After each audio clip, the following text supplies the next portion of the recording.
Is it that the Biden administration is going to let the thousands of fossil fuel industry workers, whether it's pipeline workers or construction workers, who are either out of work or will soon be out of work because of a Biden EO, when it is and where it is that they can go for their green job?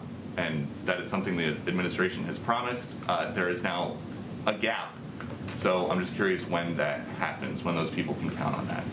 Well, I'd certainly welcome you to present your data of all the thousands and thousands of people who won't be getting a green job. Maybe next time you're here, you can present that. But you said that they would be getting green jobs, so I'm just asking when that happens. Richard Trumka, who is a friend, longtime friend of Joe Biden, says about that day one Keystone EO, he says, I wish he, the president, had paired that more carefully with the thing that he did second by saying, here's where we are creating the jobs.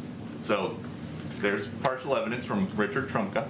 Well, you didn't include all of his interview. Would you like to include the rest? So how about this?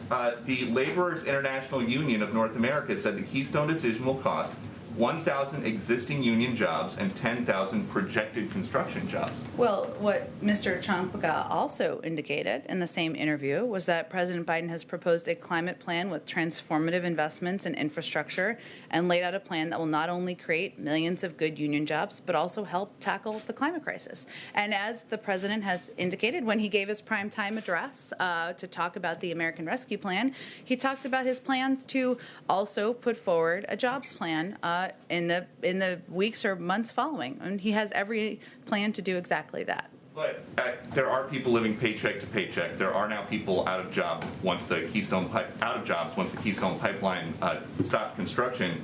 It's been 12 days since Gina McCarthy and John Kerry were here, and it's been 19 days since that EO. So what are these people who need money now? When do they get their green job?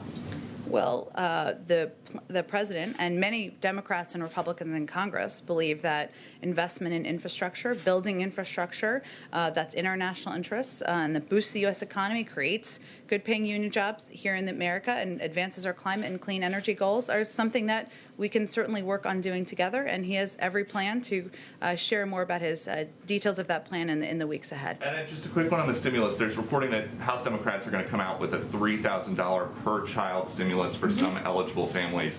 Is that something that the White House supports making a permanent benefit? Well, the president talked about this a bit on the campaign trail and the importance of child tax credits to help working families ensure they can make ends meet. This proposal is emergency funding, as I understand it. It's a central priority of his first legislative proposal to cut child poverty in half this year, and that's why he included a child tax credit in the American Rescue Plan. But that's, again, emergency funding and something that will help people get through this period of time. Okay, go ahead. So to follow up Peter's question, sure. What's this White House's stance on a universal basic income?